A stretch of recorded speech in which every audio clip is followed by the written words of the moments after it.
Thanks for watching Mufti Nazim Kazmi Official.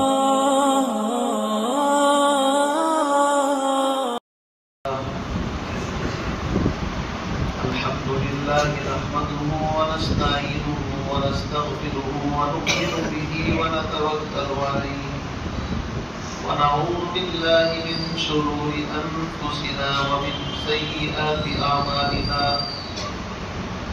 من يهده الله فلا مضل له ومن يضلل فلا هادي له ونشهد أن سيدنا ومرشدنا ومولانا محمدا عبده ورسوله أما بعد فأعوذ بالله من الشيطان الرجيم بسم الله الرحمن الرحيم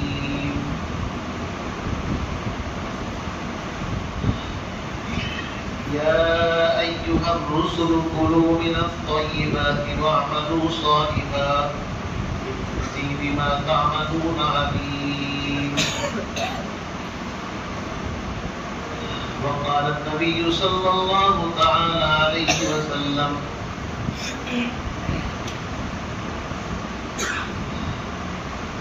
طلب الحلال فريضة على كل مسلم أو كما قال النبي صلى الله تعالى عليه وسلم انتہائی واجب الاحترام بزرگوں بھائیوں دوستوں، ہم سب عید الفطر کی نماز ادا کرنے کے لیے اللہ کے گھر مسجد کے اندر جمع ہوئے ہیں۔ اللہ رب العزت ہمارے اس مل بیٹھنے کو، جمع ہونے کو اپنی پاک بارگاہ میں قبولیت نصیب فرمائے۔ عزیز بزرگوں بھائیوں، عید کا مطلب ہوتا ہے خوشی، اور عید کا مطلب ہوتا ہے وہ چیز جو زندگی کے اندر بار بار آئے، یعنی بار بار جو چیز لوٹ کر کے واپس آئے اس کو بھی عید کہتے ہیں۔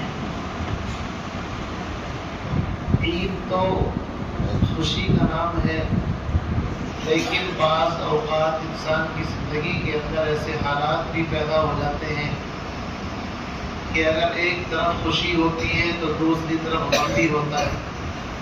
خوشی اور غم دونوں ساتھ ساتھ گویا کہ مل کر کے چلتے رہتے ہیں، اور اس زندگی کا یہی فلسفہ ہے کہ یہاں نہ ہمیشہ انسان کو خوشی ہے، نہ ہمیشہ یہاں پر غم۔ یہاں دونوں چیزیں ملتی ہیں، خوشی ہے تو دوسری طرف غم بھی ملتے ہیں۔ اگر ایک طرف شادی کی شہنائی بج رہی ہے، لوگ خوشی سے جھوم رہے ہیں، تو آپ نے دیکھا ہوگا اسی دن، اسی وقت، اسی لمحہ کہیں نہ کہیں کسی کا انتقال ہو رہا ہے، کسی پر کوئی مصیبتوں کے پہاڑ ٹوٹ رہے ہیں۔ تو ایک طرف خوشی، ایک طرف غم، یہی دنیا کا ایک دستور۔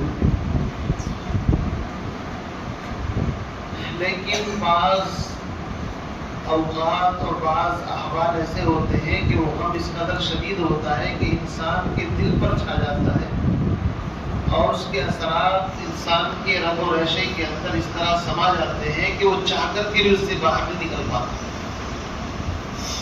مثلا اس وقت کے جو حالات عالمی اعتبار سے چل رہے ہیں، اگر آپ کی نظر تھوڑی سی بھی ان حالات کے اوپر ہو تو انسان کو طبیعت ہی نہیں چاہتی نہ کسی طرح کی خوشی منانے کے لیے، نہ کسی طرح کی مسرت اور شادمانی کے لیے۔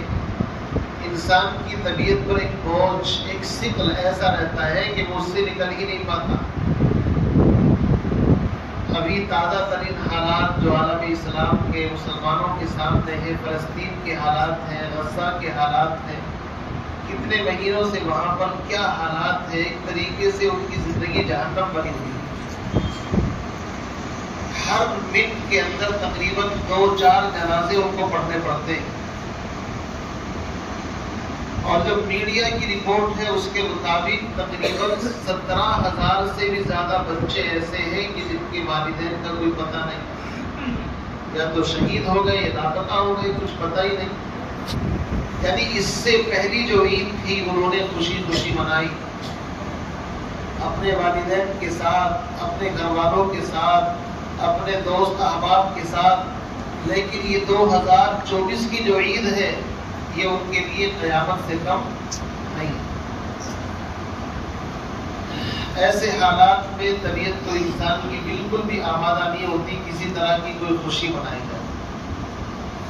پیغمبر علیہ السلام کا ارشاد گرامی ہے کہ ساری دنیا میں بسنے والے انسان، ان کی مثال ایسی ہے جیسے ایک جسم ہوتا ہے، اور جسم کے کسی بھی حصے کے اندر اگر دکھ، درد، تکلیف ہو تو پورا جسم ہی بے چین ہو جاتا ہے۔ انسان کو نہ نیند آتی ہے، نہ وہ کروٹ صحیح سے لے سکتا ہے، اس کی زبان پر بھی اوف آ جاتی ہے، آنکھوں سے آنسو جاری ہو جاتے ہیں، اور انسان بالکل ایک دم پریشانی کے عالم کے اندر ہوتا ہے۔ تو پوری دنیا کے مسلمانوں کو اللہ کے نبی جناب محمد الرسول اللہ صلی اللہ علیہ وسلم نے ایک جسم سے تشبیہ دی، اور انسان کے جسم کے اندر کانٹا بھی اگر پیر کے اندر چبھتا ہے تو آنسو آنکھوں سے ہی نکلتے ہیں۔ درد انسان کے کسی جسم کے حصے میں ہو جائے پورا جسم بے چینی محسوس کرتا ہے۔ تو آپ یہ بتائیے کہ جب، بلکہ کل کی جو رپورٹ ہے اس نے تو اور آپ کو شاید ہلا کر کے رکھ دیا ہوگا، وہاں کے ایک لیڈر ہیں، نام ذہن سے نکل گیا، مشہور و معروف آدمی ہے، کل ان کے 3 بیٹوں کی شہادت اور ایک پوتے کی شہادت ہوئی۔ جس گھر کے اندر 4 جنازے اٹھتے ہیں آپ اندازہ لگائیے، لیکن وہ ہماری طرح بزدل نہیں ہے، ان کو پتا ہے کہ موت بھی، زندگی بھی اللہ کی امانت ہے۔ قل ان صلاتي ونسكي ومحياي ومماتي لله رب العالمین، اے نبی اعلان کر دو میری موت، میری زندگی، میرا حج، میری قربانی، نماز، سب کچھ اللہ کے لیے، لا شریک لہ، اس کا کوئی شریک اور پارٹنر نہیں ہے۔ وَبِذَلِكَ أُمِرْتُ وَأَنَا أَوَّلُ الْمُسْلِمِينَ، اور اسی کا مجھے حکم دیا گیا ہے اور میں سب سے پہلے فرمانبرداروں میں سے۔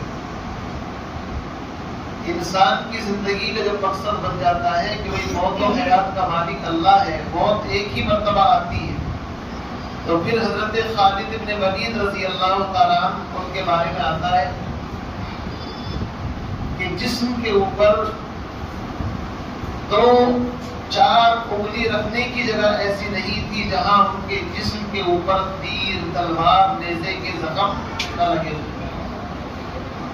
ان کے جسم کے اوپر ایسی کوئی جگہ نہیں تھی کہ جہاں پر تیر، تلوار اور چاقو اور نیزے کے زخم نہ ہو، لیکن جب ان کی موت آتی ہے تو موت کس حالت میں آتی ہے؟ موت اس حالت کے اندر آتی ہے کہ جب وہ دنیا سے جا رہے ہوتے ہیں تو اس وقت ان کی کیفیت یہ ہوتی ہے میرے عزیز بھائیوں، بستر کے اوپر ہوتا نہیں، تو انہوں نے رونا شروع کر دیا۔ ساتھیوں نے کہا حضرت آپ تو سیف من سیوف اللہ، اللہ کی تلواروں میں سے ایک تلوار ہے، کون سا محاذ ایسا ہے جہاں پر اللہ کے نبی نے آپ کو بھیجا ہو اور شکست ملی ہو؟ اگر کہیں شکست بھی ہوتی تھی اور آخر میں ان کو وہاں پر سلیکٹ کیا جاتا تو اللہ کامیابی سے ہمکنار فرماتے تھے۔ تو خالد بن ولید نے کہا کہ میں اصل سے رو اس بات پر رہا ہوں کہ میری زندگی کے اندر 3 دور گزرے ہیں۔ ایک دور تو وہ گزرا ہے جب میں اسلام کا پکا مخالف تھا، کٹر بالکل اسلام کا، اور پیغمبر اور آپ کے صحابہ کی شکل بھی مجھے سب سے زیادہ ناپسندیدہ کی، نعوذ باللہ، اور میں اسلام کو مٹانے کے لیے ایڑی چوٹی کا زور لگائے ہوئے تھے۔ آپ کو یاد ہوگا غزوہ احد کے اندر حضرت خالد بن ولید جب تک مسلمان نہیں ہوئے تھے، اللہ کے نبی نے 70 تیر اندازوں کو پہاڑی کے اوپر بٹھایا تھا کہ تم یہاں پر بیٹھو، اور کہا تھا کچھ بھی ہو تمہیں یہاں سے نہیں ہلنا، اور کچھ کو نیچے اپنا محاذ سنبھالنے کے لیے کہا۔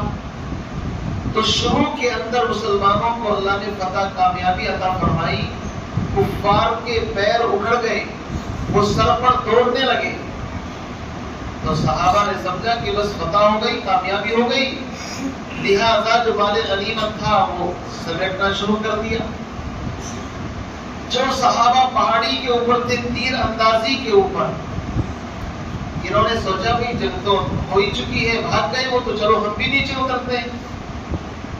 ان 50 لوگوں کے جو امیر تھے ایک صحابی، انہوں نے کہا نہیں نہیں، اللہ کے نبی نے منع کیا ہے کہ ہمیں ہر حال میں یہیں پر رہنا ہے، ہمیں نیچے نہیں اترنا چاہیے۔ لیکن ایسے موقع پر آپ جانتے ہیں دو طرح کے لوگ ہو جاتے ہیں، کچھ ہاں کچھ نہ کرنے والے۔ کسی نے سوچا بھائی اللہ کے نبی کا مقصد یہی تو تھا کہ بھائی جنگ ہوگی تو رکے رہنا، اب جنگ تو لگتا ہے ختم ہو چکی ہے، چلو اترتے ہیں۔ لیکن کچھ نے کہا بھائی ہم نہیں جائیں گے۔ 16 17 15 کے قریب رہ گئے، باقی نیچے اترے۔ اللہ کے نبی محمد عربی صلی اللہ علیہ وسلم کے حکم کی خلاف ورزی ہوئی۔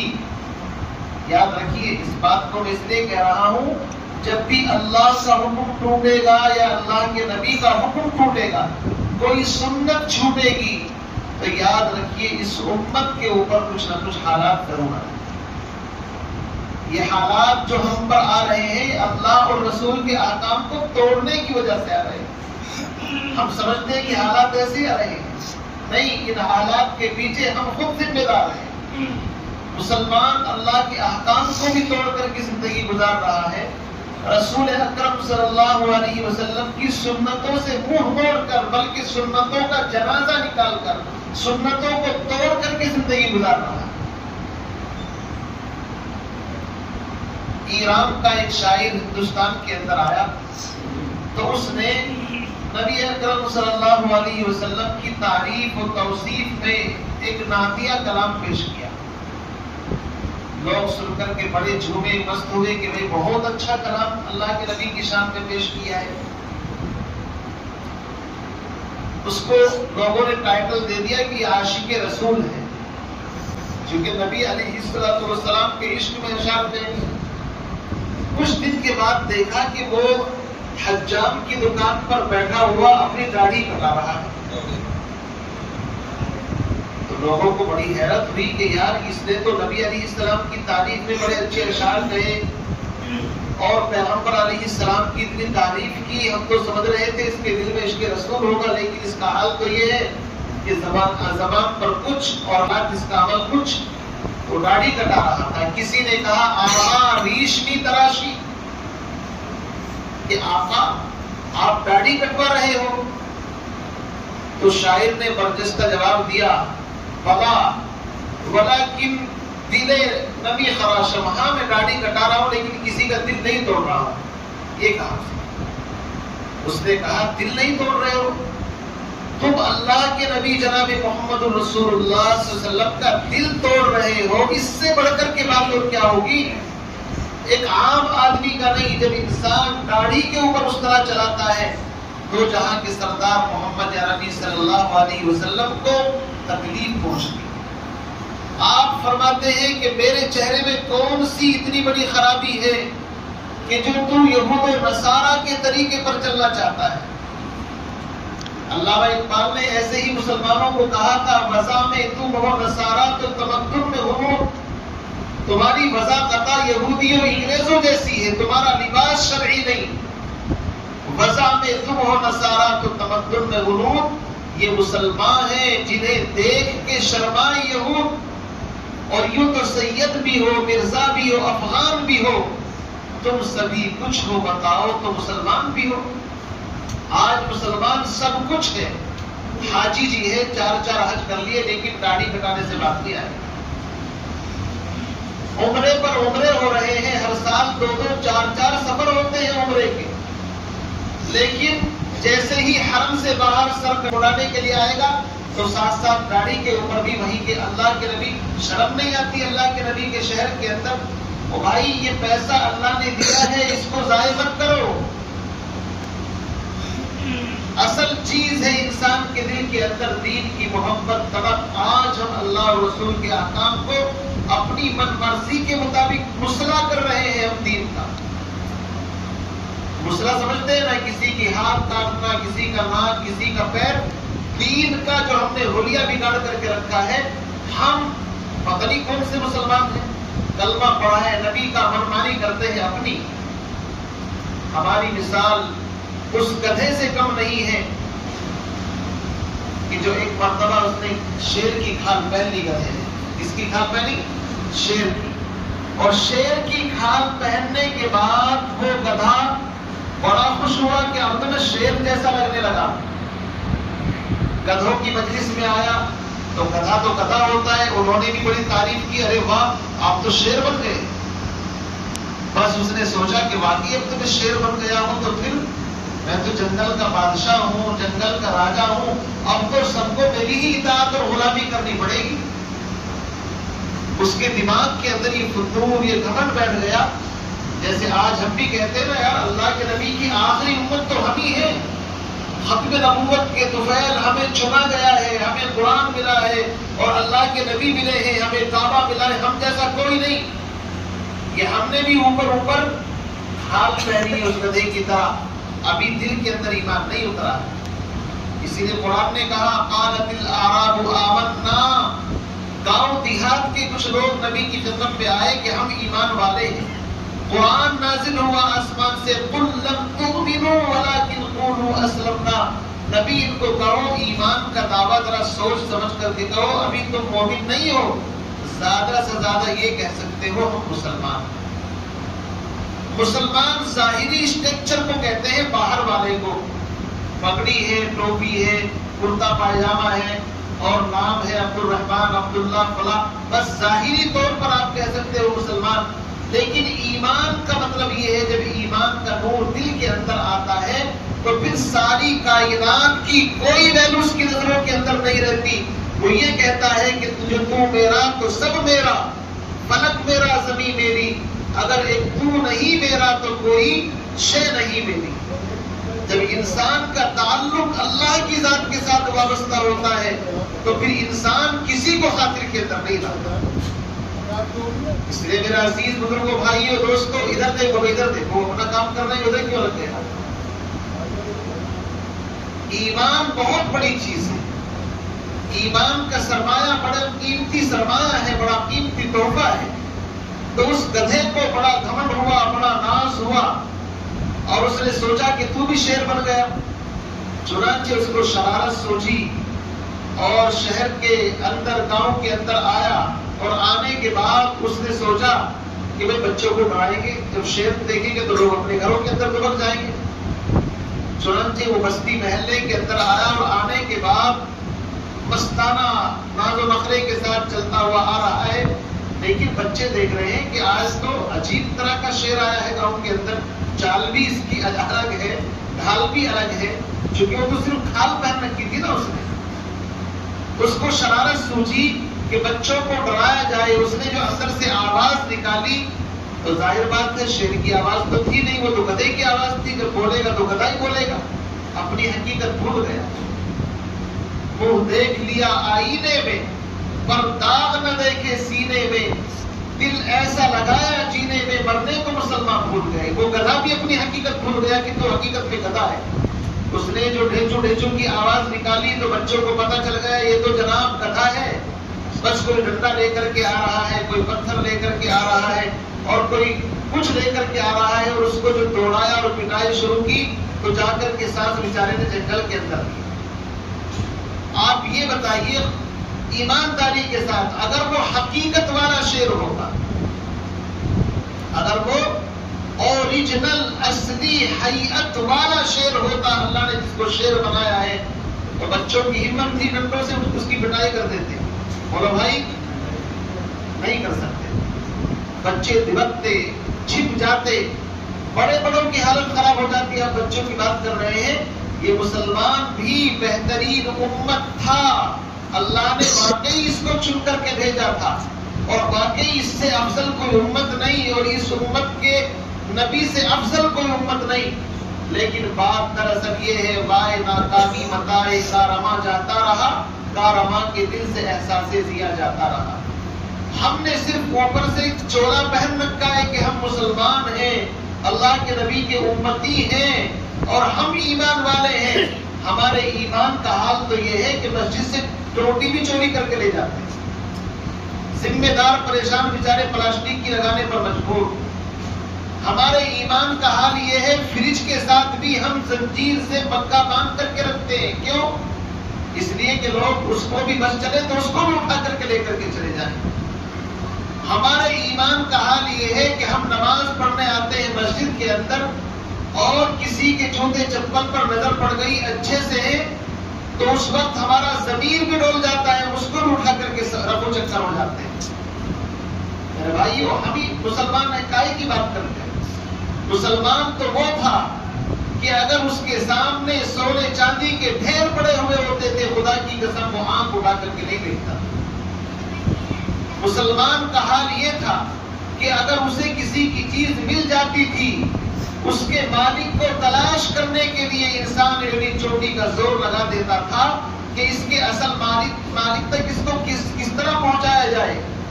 لیکن آج تو یہ ہے الامان والحفیظ, انسان کی نیتوں کے اندر معمولی چیزوں کے اوپر بگاڑ ہے. دوستوں کے ساتھ دغا بازی کر دیتے ہیں, وہی کھانا وہی پینا, ایک ہی دسترخوان پر کھانا بھی ہے پینا بھی, اور موقع ملے گا تو کام کر دے گا, باز نہیں آئے گا.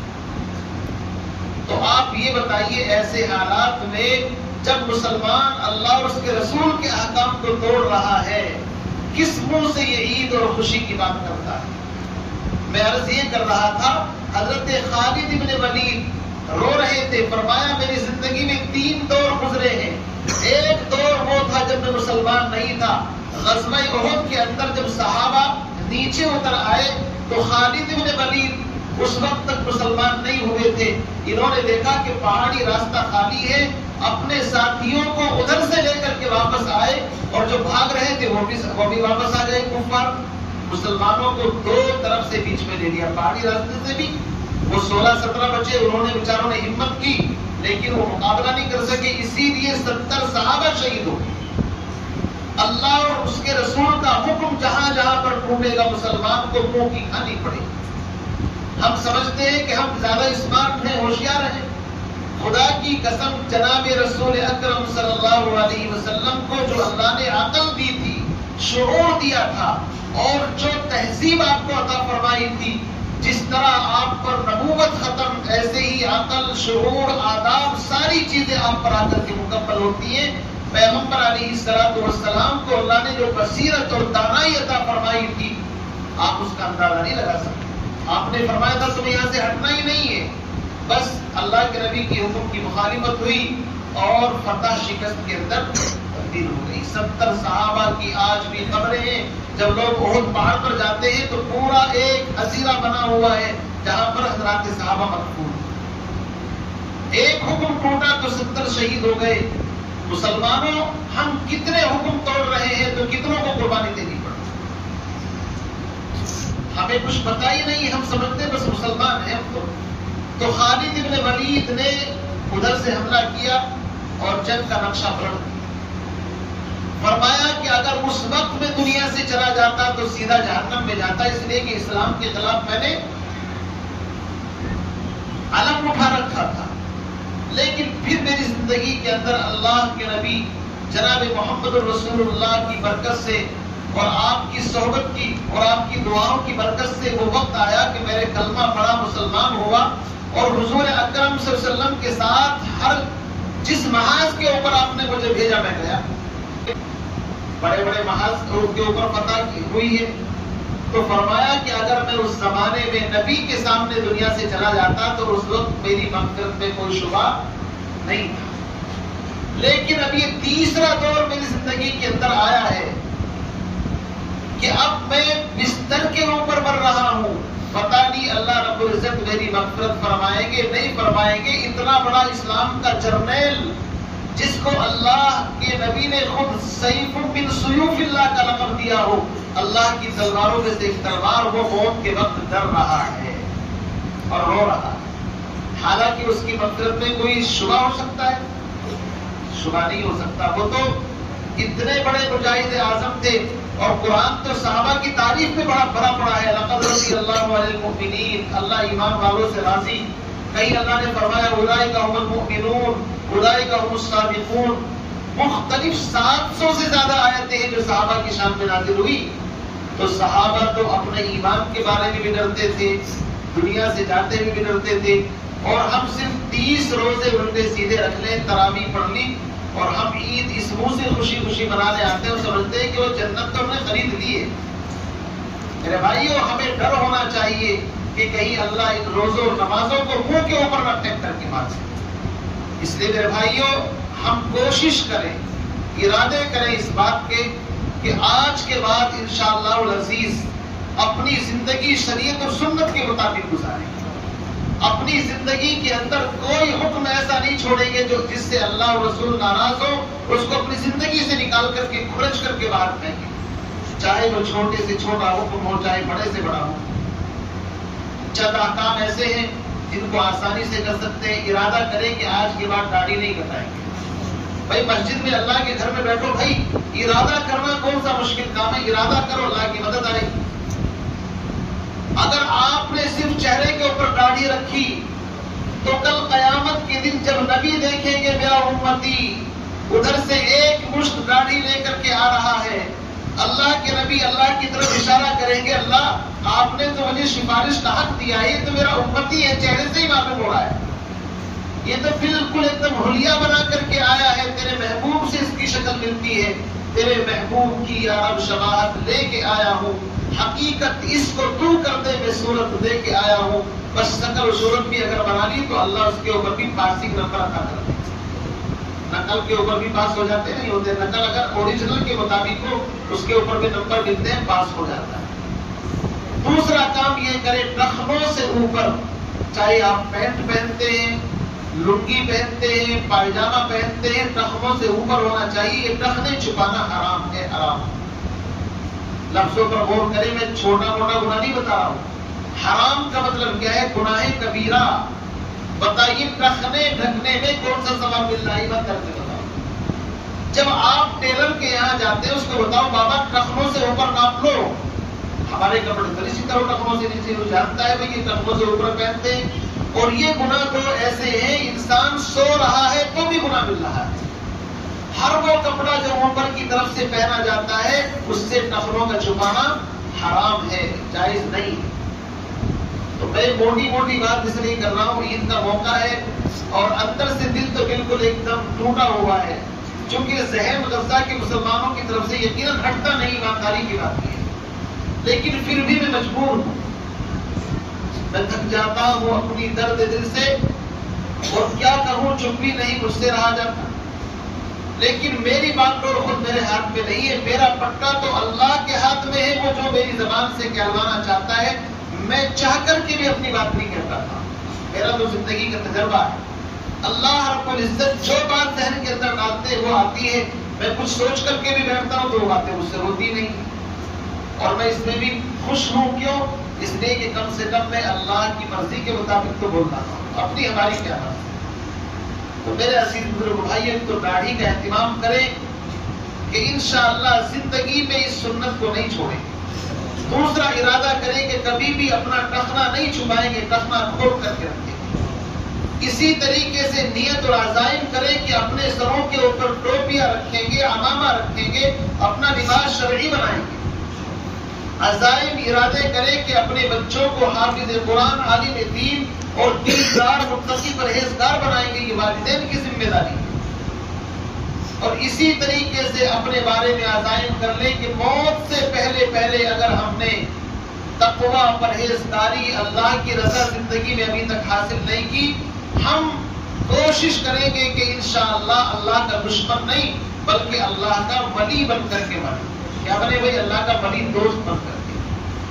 چونکہ جب انسان کی موت اللہ کی دوستی پر آئے گی تو قرآن کہتا ہے الا ان اولیاء اللہ لا خوف علیہم ولا هم يحزنون. اللہ کے دوستوں کو نہ خوف ہوتا ہے نہ کوئی غم ہوتا ہے. اور دوستی بڑی آسان ہے اللہ کی, یہ بھی آپ کو کبھی سمجھو بڑا مشکل ہے. 5 وقت کی نمازیں پڑھیں, مال دیا ہے زکات ادا کریں, غریبوں کی ہمدردی کریں, رشتہ داروں کا خیال رکھیں, حج 1 مرتبہ فرض ہوتا ہے وہ کر لیں. اللہ رب العزت نے جو احکام ہم پر دیے ہیں ان کو پابندی سے کرتے رہیں, گناہوں سے بچتے رہیں, تو سمجھو تقویٰ حاصل ہو جائے. یا ایھا الذین آمنوا اتقوا اللہ وکونوا مع الصادقین. اور آسانی کے ساتھ اگر تقوی چاہتے ہو تو اہل تقوی کی صحبت اختیار کر لو، ان کی صحبت کی برکت سے اللہ متقی بنا دے گا. اس لیے کہ مولانا رومی فرماتے ہیں اسب با اسبا یقی خوشتر ربط، اسب با اسبا یقی خوشتر ربط، راہ سنت با جماعت خوشبوت. اگر کوئی گھوڑا چلنا نہیں جانتا ہے، کوئی نیا گھوڑا ہے ابھی اور اس کو پتہ نہیں کس رفتار سے دوڑا جاتا ہے، چلا جاتا ہے، تو آپ ڈنڈے لاٹھی مار مار کے اس کو سدھارو گے تو بات اس کی عقل میں نہیں آئے گی. مولانا رومی فرماتے ہیں اس نئے گھوڑے کو پرانے گھوڑوں کے اندر لا کر کے چھوڑ دو، جو پہلے سے جانتے ہیں کس طرح دوڑنا ہے، کس طرح چلنا ہے. یہ نیا گھوڑا بغیر مار پٹائی کے یہ بھی راستے پر آ جائے گا اور خود بخود تربیت ہو جائے گی. یہ ترجمہ ہے اس کا اسب با اسبا یقی خوشتر ربط، کہ گھوڑا گھوڑوں کے ساتھ میں اگر رہ کر کے اچھی چال سیکھ سکتا ہے تو مسلمان بھی اگر اللہ والوں کی صحبت میں رہے گا، راہ سنت با جماعت خوشبوت، جب وہ اللہ والوں کی صحبت اختیار کرے گا تو اس کی زندگی کے اندر بھی سنتوں کا نور منتقل ہو جائے گا. تو یہ آسان طریقہ میں نے آپ کو بتا دیا. اسی لیے اس شعر کے اندر یہ بات بھی چھپی ہوئی ہے. مولانا الیاس کاندھلوی رحمۃ اللہ علیہ نے بھی یہی طریقہ نکالا ہے نا کہ بھئی نئے نئے کو پکڑتے ہیں، یہ نماز نہیں پڑھتا ہے، یہ داڑھی کٹاتا ہے، یہ شراب پیتا ہے اور یہ پتہ نہیں کہاں کہاں کرتا ہے. تو جماعت والے تشکیل کر کے اس نئے گھوڑے کو پرانے گھوڑوں کے ساتھ چھوڑ دیتے ہیں کہ جناب چلے میں چلے جاؤ 4 مہینے کے اندر. اور جب وہ دیکھتا ہے کہ یار اس طرح تہجد میں اٹھا جاتا ہے، اس طرح کھانے کے وقت میں اجتماعی عمل ہوتا ہے، پھر اور یہ قرآن پاک کی تلاوت کا حلقہ ہے، یہ فضائل کا حلقہ ہے، تو اس کی زندگی کے اندر ایک دم چینجنگ آ جاتی ہے. آتی ہے نہیں آتی؟ 40 دن پہلے آپ اس کی زندگی دیکھتے ہیں تو چہرے پر داڑھی بھی نہیں تھی، کچھ بھی نہیں، لیکن 40 دن لگانے کے بعد ابھی ہمارے ایک ساتھی جماعت سے آئے ہیں تو یہاں کھڑے ہو گئے. میں نے کہا بھی جماعت والوں نے ماشاءاللہ 40 دن میں آپ کو مقرر بنا دیا. ہمیں تو 8 سال لگتے ہیں تقریر سیکھنے کے لیے اور آپ کو تو اللہ کے فضل سے 40 دن میں مبلغ بنا دیا ماشاءاللہ. تو میرے بھائیوں اسب با اسبا یقی خوشتر بقوت، نئے گھوڑے کو پرانے گھوڑے کے ساتھ اگر آپ باندھ دیں، چھوڑ دیں تو اس کی برکتوں سے وہ بھی اپنی رفتار چلنے کا ڈھنگ سیکھ لیتا ہے. تو اس شعر سے میں یہ اخذ کر رہا ہوں کہ اگر نئے ماحول کو آپ بدلنا چاہتے ہیں تو جو پرانے ماحول والے ہیں، چاہے وہ خانقاہ والے ہو، اللہ والے ہو، چاہے وہ تبلیغی جماعت والے ہو، اور چاہے وہ مشائخ جس سلسلے کے اندر بھی اہل اللہ جڑے ہوئے ہیں، آپ ان کے ساتھ آ کر کے وابستہ ہو جائیں. اللہ آپ کو بھی ایسا ہی بنا دے. اللہ تعالیٰ مجھے بھی آپ کو بھی کہنے سننے زیادہ عمل کی توفیق نصیب فرمائے. باتیں تو اتنی ہیں، میں 2-4 گھنٹے بولتا ہوں الحمدللہ مجھے کوئی فرق نہیں پڑے گا، صحیح بات تو یہ ہے. لیکن چونکہ 8 بجے کا نماز کا وقت بھی ہے اور نماز سے پہلے ایک اجتماعی عمل بھی ہمیں کرنا ہے. وہ عمل یہ ہے کہ آپ حضرات نے باقی دن اتنا خوش ہوا، میں بتا نہیں سکتا کہ رمضان کے مقدس مہینے کے اندر ہماری اس مسجد کے اندر بے شمار سفراء آئے، ایک وقت میں 4 سفیر بیٹھے، اور میں نے یہاں سے مائک سے تھوڑی بیچاروں کی تائید کی. آپ حضرات نے اتنا دل کھول کر کے ان کا تعاون کیا ہے. اس مرتبہ 3-4 سال سے تو میں بھی یہاں پر دیکھ رہا ہوں، اس مرتبہ کی بات جو ہے وہ الگ رہی ہے. اتنا تعاون آپ حضرات نے مدرسوں کو دیا ہے. سب مدرسے والے آپ حضرات کو دعائیں دے کر کے گئے، چونکہ رسید کاٹ کر کے ملتے تو بعد میں اس سے ہی ہے نا. میں نے پوچھا آپ کا کتنا کہہ لیں کہ جی کہیں بھی اتنا شاید مسجد میں نہیں ہو جتنا اللہ نے یہاں پر دیا. تو بھائی میرے 2 لفظ کہنے کی وجہ سے آپ کو اعتماد ہوا اور آپ نے واقعی سخاوت کے دریا بہائے ہیں. دل اتنا خوش ہے کہ خدا کی قسم 5 منٹ تک تو میں بھی اگر دعا کروں آپ لوگوں کے لیے تو آپ کا حق ادا نہیں ہو سکتا. بس میں یہ دعا دیتا ہوں اجتماعی اعتبار سے اللہ تعالیٰ آپ کے مالوں میں، جانوں میں اور زیادہ برکت عطا فرمائے. آپ نے واقعی حق ادا کر دیا دینے کا، حالانکہ زکاتیں ہی نہیں ہے سب نے، لیکن پھر بھی بڑی سخاوت کے ساتھ آپ نے کام کیا. اور 4-5 مسجد مدرسوں کی رسید میرے پاس رکھی ہوئی ہے. تقریباً ساروں کو ملا کر 2 لاکھ کے قریب یہ بھی بیٹھ جائیں گے. 80 کے قریب، تقریباً 90 کے قریب دیوبند کا ہے، اور بھی جو چھوٹے چھوٹے مدارس، کسی کا 20 کسی کا 30. میں نے موٹا موٹا جوڑا تھا، ایک تو لے کر کے چلے گئے، باقی کچھ رسیدیں رکھی ہوئی ہیں. تو تقریباً 2 لاکھ یہ، اور کم سے کم 8-7 لاکھ آپ نے وہ دیے، تو تقریباً 8-9 لاکھ کے قریب آپ نے زکات نکالی ہے۔ اور جو آپ کے تعلقات والے ہیں جن کا مجھے پتا نہیں، وہ الگ ہے بھائی، آپ اپنے حساب سے ہی لیتے ہیں۔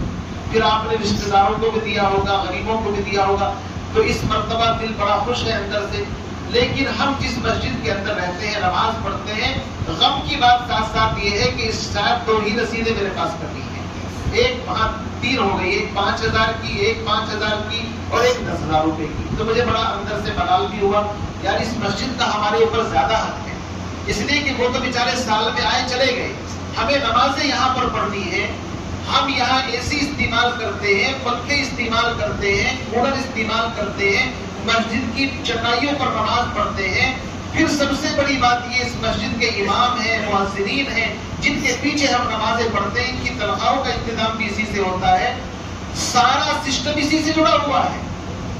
اور سب سے بڑی بات یہ ہے میرے عزیز دوستوں بزرگوں، کہ آپ جو اپنی مسجد کا تعاون کر رہے ہیں، اس مسجد کا حق یہ ہے کہ ہم یہیں پر ہمارے بچے پڑھتے ہیں اور ہمارے جنازے بھی یہیں سے اٹھتے ہیں۔ جب انتقال ہوتا ہے تو سلیم مسجد کے اندر آتی ہے نہیں چارپائی، یا کہیں اور چلی جاتی ہے، یہیں پر آتی ہے، تو حق سب سے زیادہ اس مسجد کا ہمارے اوپر بنتا ہے۔ اس لیے میرا عزیز بزرگوں دوستوں، میری دلی خواہش ہے کہ آپ اس کمی کو پورا کرتے ورنہ میرے دل کے اندر ملال لگے۔ 20,000 روپے چندہ مسجد کے اندر آیا، رمضان کی بات کر رہا ہوں، تو رسید کی شکل میں آیا، کم سے کم۔ ہاں جو جمعے کے اندر آپ نے دیا وہ الگ ہے، اس لیے میں آپ حضرات سے التماس کرتا ہوں جن کے پاس یہ تھیلے ہیں، برائے کرم کھڑے ہو جائیں۔